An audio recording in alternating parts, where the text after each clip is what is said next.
Willkommen zur Exzellenzsprachschule. Ich bin Sunil Virani und euer Deutschunterrichter. Hello, welcome to Excellent Language Institute. I am Sunil Virani and your German tutor.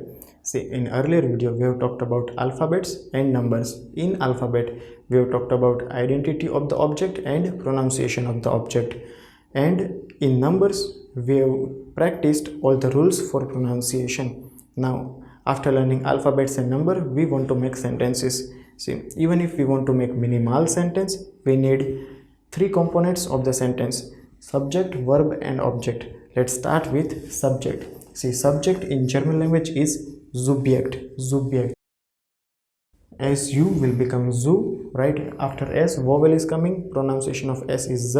So zu, b, j is y in German language, and overall it will become Subjekt. So let's start with, first of all, what is subject, right? What is Subjekt?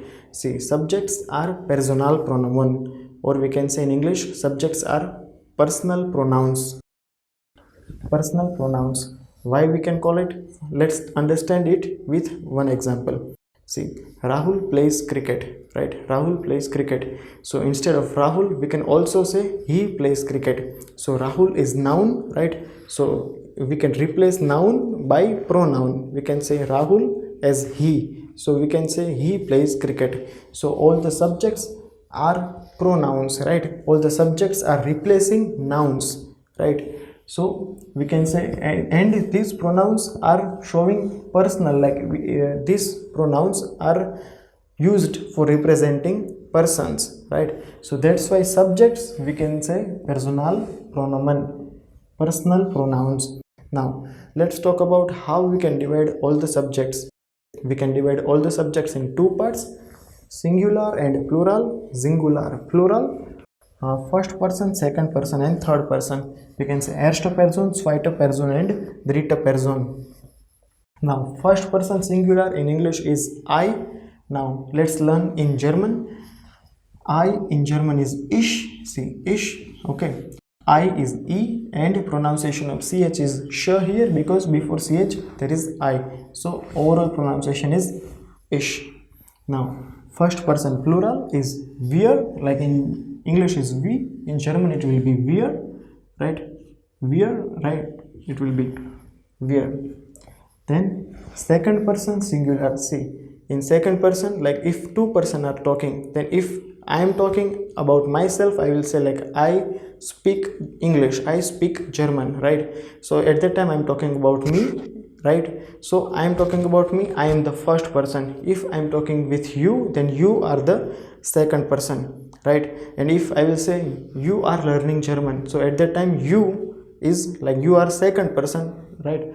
In English language, for singular and plural, for both of them there is same you. But in German language, if we want to speak in formal language, then we have different subject, and if we want to speak in informal language, then we have different subject, right?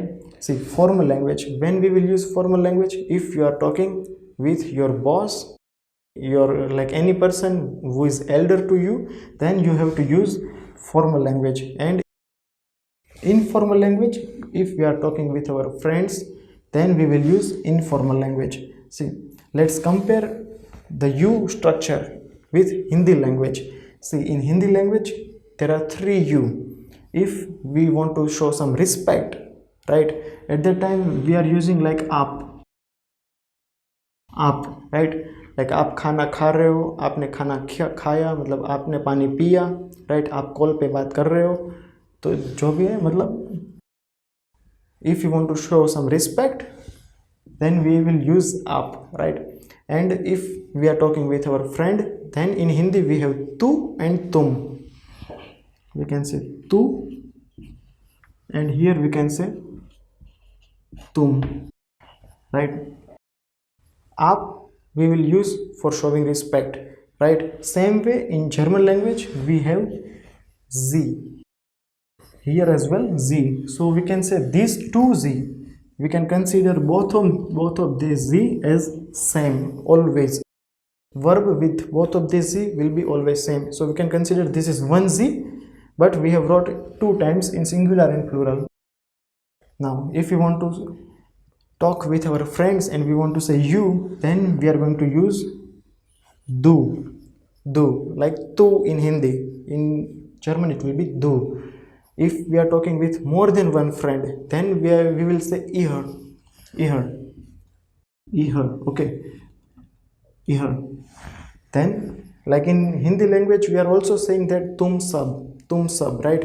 So at that time in German language we will use ihr.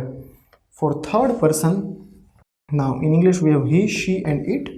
In German language we have er, sie, as. Er will be a, right? A and r, like er. R we will speak really less, er. Z is z, as, er, z, as. And at the end, third person plural, they will become z. Now you should be in confusion that see 3 times z is coming, like here for formal you, for she, and for they. 3 times z is coming. So how we are going to differentiate? See, these z are capital. See, notice here that this z and like this z are capital. First s is capital in both of them. This like she and they are small. See, I have brought all the subjects in German language in smaller, but only formal u, z are capital. So keep like notice that as well. Now how we can differentiate between this and this z? See, we can say she is, right? But if you want to say like to be form for they, it will be they are. So based on verb form we can differentiate between all of these 3 z, and we are going to talk about that in coming lectures. So these are subjects. Let's repeat all the subjects in German language. Ich, wir, sie, du, ihr, er, sie, es, sie.